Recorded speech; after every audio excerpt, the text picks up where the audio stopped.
Avez-vous pensé à mettre des règles supplémentaires dans le règlement intérieur de votre location saisonnière?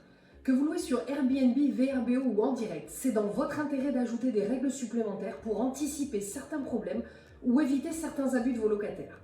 Dans cette vidéo, on va voir dans quelle mesure il est bon de rédiger un règlement intérieur pour votre location saisonnière sans toutefois faire peur à vos futurs voyageurs. Je vous dirai selon mon expérience quel type de règles mettre à quels endroits dans votre communication avec eux. En effet, je pense que selon les règles, il est plus judicieux de les mettre sur la plateforme directement, sur votre contrat de location ou seulement sur votre livret d'accueil. Bien évidemment, je vous donnerai une liste de ces règles qui pourraient être indispensables dans votre location courte durée. Restez bien jusqu'à la fin car je vous donne les 3 règles importantes auxquelles on ne pense pas forcément. Lorsqu'un voyageur loue un séjour de vacances sur les plateformes de location ou en direct, il n'aimera jamais avoir une liste à rallonge de règles et restrictions. Ça va clairement le faire fuir et il se dira « Ouh, je vais sûrement pas signer pour la croix et la bannière ». Cependant, par mon expérience et celle de mes clients propriétaires, je constate quand même qu'il devient de plus en plus important d'ajouter un certain nombre de règles à votre location saisonnière. La principale raison est plutôt simple à comprendre. Les plateformes de location comme Airbnb, Abritel ou Booking, mais aussi les agents immobiliers, vont toujours plutôt être en faveur du locataire que du propriétaire en cas de litige. C'est logique, pour eux le voyageur est une source de revenus sur le long terme. Leur intérêt est de le fidéliser pour lui louer chaque année un nouveau séjour où que ce soit. Le propriétaire est aussi important, mais il y a moins de garanties pour eux de louer votre bien plutôt que de relouer à un locataire fidèle. Sans parler de la concurrence grandissante qui affaiblit chaque année de plus en plus vos chances de louer votre bien. Je connais des agents immobiliers qui préfèrent prendre en charge les frais encourus lors de dégâts causés par leurs locataires plutôt que de leur retirer sur la caution. Intelligemment, ils préfèrent perdre 250 € aujourd'hui, mais gagner une commission de 2000 € l'an prochain avec ce même locataire qui louera une autre maison. C'est d'ailleurs ce que je vais toujours vous inviter à faire en cas de litige. Peser dans la balance les vraies pertes et profits pour chaque situation.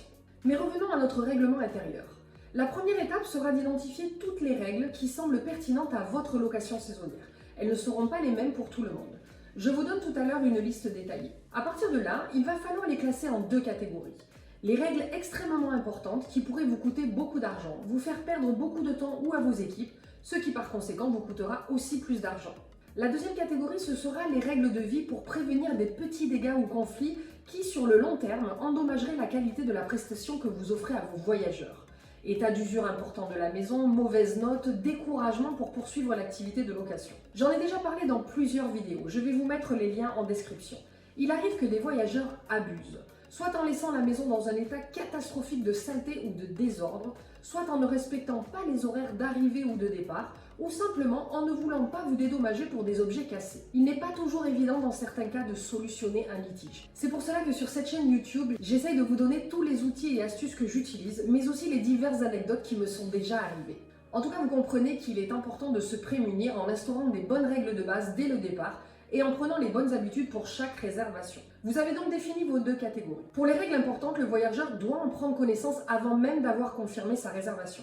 Pour cette raison, je vous invite à mettre ces règles dans votre règlement intérieur si vous louez sur une plateforme, car il est bien stipulé que toute réservation vaut acceptation du règlement intérieur.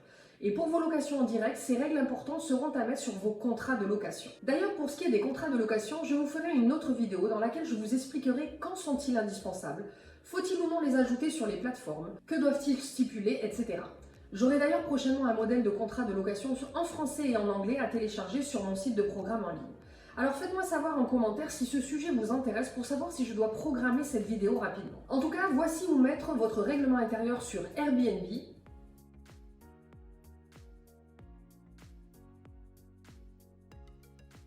Et voici où le mettre sur Abritel.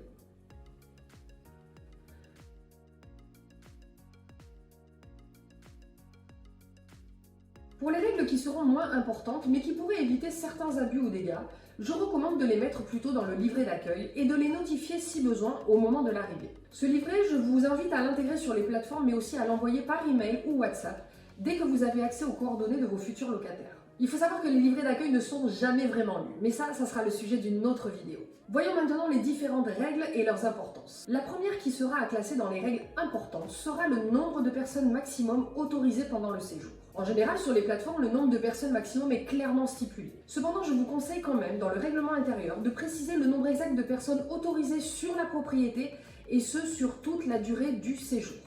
Cette règle viendra en renfort avec celle qui n'autorise pas les fêtes et événements, on va en reparler tout à l'heure. Petit aparté sur le nombre de personnes maximum autorisées. Si par exemple vous avez une maison qui peut accueillir en tout 7 personnes, des voyageurs vous la réservent pour une semaine pour 4 personnes, mais viennent finalement à 6. C'est souvent un truc que les gens font pour payer moins de taxes de séjour. Je vois souvent en ligne les réflexions de certains propriétaires qui disent « Ouais, ils m'ont dit qu'ils seraient 4 et en fait ils étaient 6, c'est pas normal, c'est pas les mêmes frais en eau, électricité, blanchisserie, etc. » Je suis d'accord avec cela, mais personnellement j'explique toujours à mes propriétaires que lorsqu'un voyageur réserve une maison de vacances, il a souvent fait ce choix pour se sentir comme à la maison et non pas à l'hôtel. Mettez-vous toujours à la place de votre locataire. Vous avez loué une maison pendant 15 jours. Vous êtes une famille de 4, mais vous allez recevoir vos parents pendant 3 jours. Ou vous recevrez la famille de votre fils une semaine, puis celle de votre fille l'autre semaine. Si vous louez une maison pour 8 personnes, vous vous attendez à pouvoir l'utiliser complètement. C'est pourquoi je recommande toujours de préparer tous les lits et de mettre à disposition le nombre de serviettes pour la capacité maximum de personnes. Partez du principe que votre maison sera toujours pleine. Faites vos calculs en fonction de cela. D'ailleurs, je parle des calculs de vos frais dans cette vidéo si ça vous intéresse. Et s'ils sont moins et qu'ils n'utilisent pas tout le linge de maison, eh bien tant mieux, cela sera plus de bénéfices pour vous. Mais si vous fonctionnez dans le sens contraire, vous allez vous causer beaucoup de frustration inutile. Un autre sujet important concernant les personnes qui séjournent dans votre maison, c'est qu'il ne faut jamais accepter une réservation au nom d'un tiers. La personne qui réserve doit être celle qui séjourne et sera tenue responsable en cas de dégâts. Malheureusement, ce point-là est assez difficile à vérifier. Je sais que certaines personnes demandent le nombre exact de personnes, les noms et téléphones de tout le monde. Personnellement, je trouve que c'est exagéré, que cela rentre beaucoup trop dans l'intimité du voyageur. Je n'aimerais pas qu'on me le fasse. Encore une fois, pour éviter des frustrations inutiles, je demande juste les coordonnées exactes de la personne responsable du groupe et j'accepte les visites à hauteur du nombre de personnes maximum autorisées dans la maison, sans lui demander de compte. Il arrivera au moment de l'accueil que je demande s'ils comptent recevoir de la visite pendant leur séjour, mais ce sera surtout pour des raisons logistiques, par exemple pour un ménage intermédiaire. Si cette règle importante de la capacité maximum n'est pas respectée, vous êtes tout à fait en droit de demander le départ immédiat des voyageurs supplémentaires. Par contre, si tout le groupe décide de partir, sachez qu'Airbnb remboursera aux voyageurs les jours restants non utilisés. Du moins, c'est ce que j'en ai compris. Si l'un d'entre vous a déjà vécu cette situation, n'hésitez pas à nous dire en commentaire comment ça s'est passé pour vous. La deuxième règle importante à mettre dans votre règlement intérieur ou sur vos contrats de location, c'est évidemment l'interdiction de toute fête ou événement. Précisez toujours à quels horaires il est interdit de faire du bruit. En général, on met une tranche horaire de 22h à 8h du matin. Sauf si votre bien se prête à l'organisation de mariages, d'anniversaires et de fêtes parce qu'il est bien localisé. Dans la plupart des cas, on préférera interdire les fêtes dans une location saisonnière. Les risques de détérioration et nuisances sonores sont bien trop élevés. D'ailleurs, Airbnb devient de plus en plus strict à ce sujet et interdit les rassemblements de plus de 16 personnes dans toutes les propriétés listées sur sa plateforme.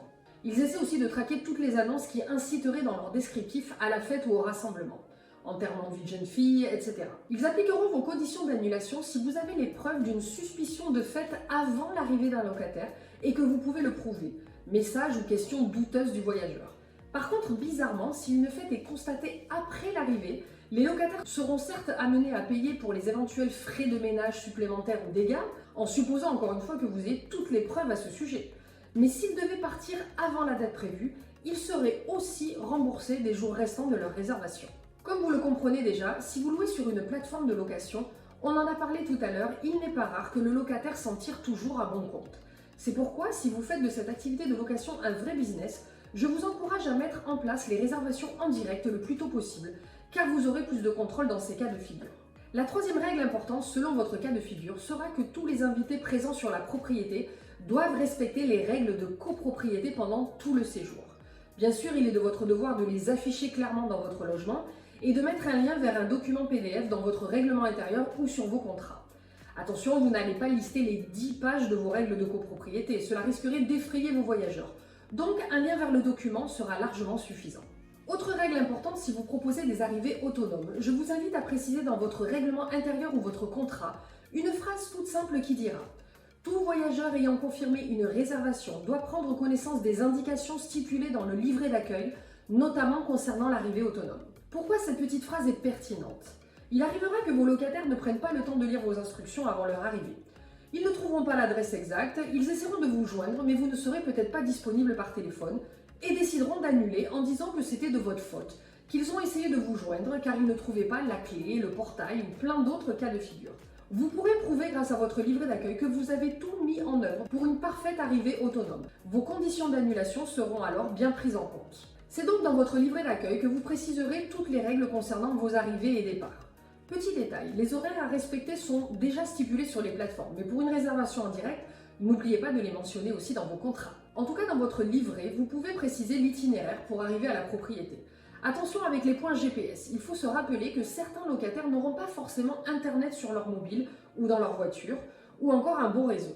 Je vous invite donc toujours, en plus du point GPS, à proposer un itinéraire écrit et détaillé pour arriver jusque chez vous. Cela vous évitera de devoir aller chercher des locataires perdus à quelques kilomètres de là. Dans ce livret, vous pourrez préciser où sont les clés pour une arrivée autonome, les codes portail, les lieux de stationnement autorisés, etc. C'est aussi dans ce document que vous pourrez avoir une section pour les obligations ou règles de vie. Dans cette rubrique, vous pourrez préciser le logement est non fumeur, pas d'animaux, fermez la maison à chaque fois que vous quittez les lieux, évacuer les poubelles, nettoyer le barbecue ou plancha avant le départ, faire la vaisselle, ne pas déplacer les meubles à l'intérieur de la maison, pas de nourriture dans les chambres.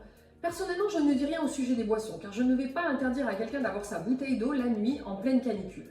Mais par contre, je prévois des sous-verres sur les tables nues qui sont plus fragiles. Vous pouvez aussi préciser de ne pas jeter dans les toilettes tout objet pouvant boucher les canalisations, pas de lingettes, tampons, etc. Demandez à être prévenu tout de suite en cas de dégâts, grosses taches ou casse. Expliquez que vous pourrez ainsi agir en conséquence en faisant intervenir quelqu'un et peut-être limiter les dommages. Par exemple, la toile d'un parasol commence à peine à se fissurer. Elle pourrait être recousue ou patchée pour éviter au prochain coup de vent de se déchirer complètement. Les frais encourus ne seront pas les mêmes pour vous ou le cas échéant pour le locataire. C'est la même chose avec les taches. Parfois les locataires vont essayer de les enlever eux-mêmes en n'utilisant pas les produits appropriés ou les bonnes techniques. Et ils vont donc faire plus de dégâts qu'autre chose. Ensuite, si votre propriété présente quelque chose de particulier qui devrait être mentionné, à vous de voir si c'est une règle importante ou pas. Pensez toujours en termes de conséquences. Par exemple, sur une de mes propriétés, nous avons un arbre centenaire dont les branches menacent de tomber à tout moment. Nous avons donc stipulé dans nos contrats et règlements intérieurs sur les plateformes qu'il est formellement interdit de se garer dessous. Voyons maintenant les 3 dernières règles qui, selon moi, sont très importantes et doivent apparaître dans votre règlement intérieur ou sur vos contrats de location. Mais avant cela, si vous trouvez que cette vidéo vous est utile, surtout n'hésitez pas à la liker et à la partager, cela aidera à son bon référencement. Merci. La règle importante suivante sera que tout usage à des fins commerciales, par exemple shooting photo, publicité ou autre, est totalement interdit sans accord préalable avec le propriétaire. J'ai déjà fait une vidéo à ce sujet, mais sachez qu'il n'est pas rare que des agences de com louent un lieu sur Airbnb, pas cher, pour faire le shooting d'une marque de cosmétiques par exemple et gagner des millions avec. La location pour des lieux de tournage est bien sûr possible chez vous, mais les tarifs demandés ne sont absolument pas les mêmes, donc ne vous faites pas avoir avec cela. Une autre règle importante, c'est qu'en aucun cas le locataire ne peut s'opposer à une visite demandée par le propriétaire ou son représentant sur place. Il peut y avoir un bon nombre de raisons à cela. La propriété reste la vôtre et vous devez pouvoir y accéder à tout moment si vous le jugez nécessaire. La dernière règle importante concerne les frais supplémentaires éventuels que vous pouvez demander. Cette règle ne donnera aucune garantie d'être appliquée, surtout sur les plateformes, et comme toujours, plus vous aurez de preuves, plus vous pourrez prétendre à certains remboursements. Cette règle aura plutôt un caractère dissuasif ou d'information. Vous pouvez donc demander des frais supplémentaires pour le départ tardif non autorisé d'un voyageur. En effet, si celui-ci ne part pas à l'heure limitée imposée dans son contrat, vous aurez peut-être vos équipes de ménage en train d'attendre pour pouvoir intervenir. Vous aurez donc des frais supplémentaires de ménage, il est normal que ces frais vous soient remboursés. La bonne pratique est de demander 50 € environ pour 1 heure de retard. Et pour tout dépassement horaire supplémentaire, vous demandez alors l'équivalent d'une nuit de location. Les heures de ménage supplémentaires. Ce sera dans le cas où la maison a été laissée vraiment très sale ou endommagée et qu'il faut donc plus de temps pour la remettre dans son état initial pour pouvoir accueillir les voyageurs suivants dans de bonnes conditions. Précisez le tarif par heure supplémentaire. Vous devrez bien sûr fournir les preuves des dommages et une facture de votre équipe de ménage. Le remplacement d'une clé perdue, d'un boîtier de portail ou d'une télécommande. Quel coût pour chacun d'entre eux? Si un voyageur n'a pas respecté l'une de vos règles et que pour cette raison vous devez soit annuler le voyage suivant ou en rembourser une partie parce que la propriété n'est pas dans l'état dans lequel elle devrait être, vous êtes en droit de demander à ce que l'ancien voyageur prenne en charge les dédommagements du prochain voyageur. Pour cela, évidemment, il faut absolument ouvrir une résolution en ligne avant l'heure d'arrivée du prochain voyageur. Il suffit juste d'ouvrir le cas, même si vous n'avez pas encore toutes les preuves à fournir, toutes les factures, tous les devis. Une fois le dossier ouvert sur le centre de résolution, vous avez en général jusqu'à 3 semaines, je crois, pour prouver les dommages encourus. Alors ce n'est pas facile sur les plateformes, croyez-moi. Attendez-vous à beaucoup d'échanges d'emails et de communications stériles, mais selon le cas, ça sera malheureusement nécessaire.